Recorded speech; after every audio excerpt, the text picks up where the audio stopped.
आज चलतु बनेबा एई मटर छुଇଁ चोपारे गोटे बढ़िया रेसिपी माने मटर छुଇଁ चोपारे आपण माने केबे किछि बनेइछन्ति ना बनेइ चलतु आज आमे बनेबा।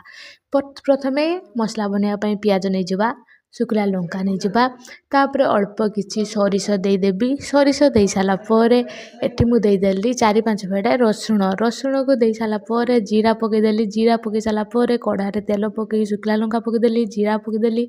फुटण पकेदेली फुटण पके साला परे पियाज पके साला परे एठी मु मटर छुଇଁ चोपा आउ आलू को काटिकी धोईदेली धोई देई कढ़ारे पकेदेई हल्दी पकेदेली लुण पकेदेली ताकू मिक्स कर साला परे टमाटो पकेदेई मिक्स करदेली तापर मु नहीं आसले एबे मसला को एठी मु ग्राइंडिंग कर रखिथिली ताकू आनी पकेदेली तापर टिके लंका गुंड पकेदेनी तापर ताकू मिक्स कर देकी टिके पानी देई देकी ढांका मार देथिले देखुनांती पूरा परफेक्ट भाबे हमर मटर छुଇଁ चोपा फुटुआ रेडी।